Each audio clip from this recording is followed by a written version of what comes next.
Tere hommikust! Alustame Riigikogu Sotsiaalkomisjoni ja Arenguseire Keskuse ühise konverentsiga, kuidas tasume tulevikus Eesti tervishoiuarve. Mina olen Tea Danilov, Arenguseire Keskuse juhataja ja Arenguseire Keskus on Riigikogu juures tegutsev mõttekoda, mis analüüsib ühiskonna ja majanduse pikaajalisi trende ja koostab arengustsenaariumeid.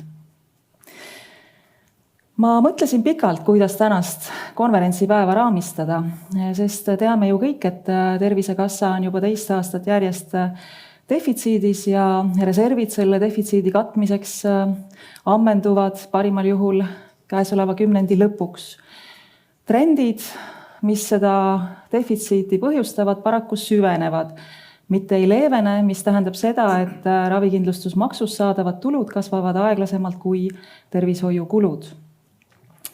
Ma otsustasin optimistlikuma raamistuse kasuks, arvestades, et Riigikogu valimised on peatselt veel ees ja mitte selleks korraks juba selja taga.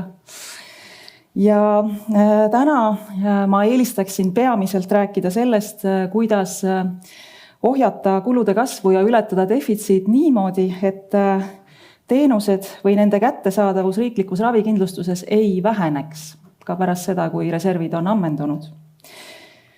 Teine võimalik raamistus oleks arutada selle üle, milline tervishoid on Eestile pikaajaliselt tulevikus jõukohane, võttes lähtekohaks, et praegune teenusvalik ja hüvitamise määr riiklikus ravikindlustuses sellisena säilida ei saa, et see ei ole meile jõukohane. Millest siis riik peaks tagasi tõmbuma ja mida praegusega võrreldes vähem hüvitama? Meie sügiseses tervishoiu jätkusuutlikkuse raportis oli üks stsenaarium nimega turutervishoid, kus me ühte sellist võimalikku arenguvarianti käsitlesime.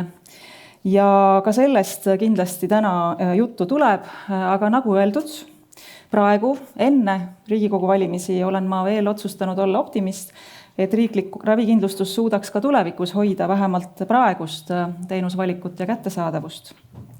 Eks näis, kas ma olen sama optimistlik veel ka õhtul. Loodan, et tänane päev aitab kaasa tervishoiu teemal veel aktiivsema ja veel erinevamaid vaatepunkte sisaldava diskussiooni hoidmisele, käivitamisele Eesti avalikkuses ja meedias, sest just praegu on see aeg, kus parteiprogrammide koostajad nuusutavad tuult ja mõtlevad, mida siis sinna küll kirja panna. Parima konverentsikogemuse saate täna, kui olete sisse loginud ka Workshopi keskkonda. Meil on siis www.workshop.com ja lähete sellele lehele.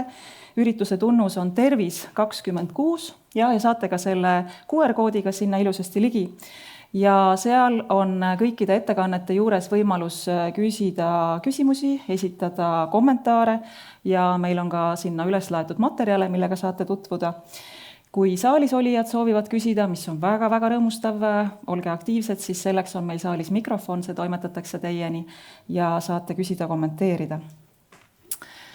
Nii palju alustuseks, mul on hea meel kutsuda lavale Riigikogu Sotsiaalkomisjoni juht Signe Riisalo. Ole hea, Signe!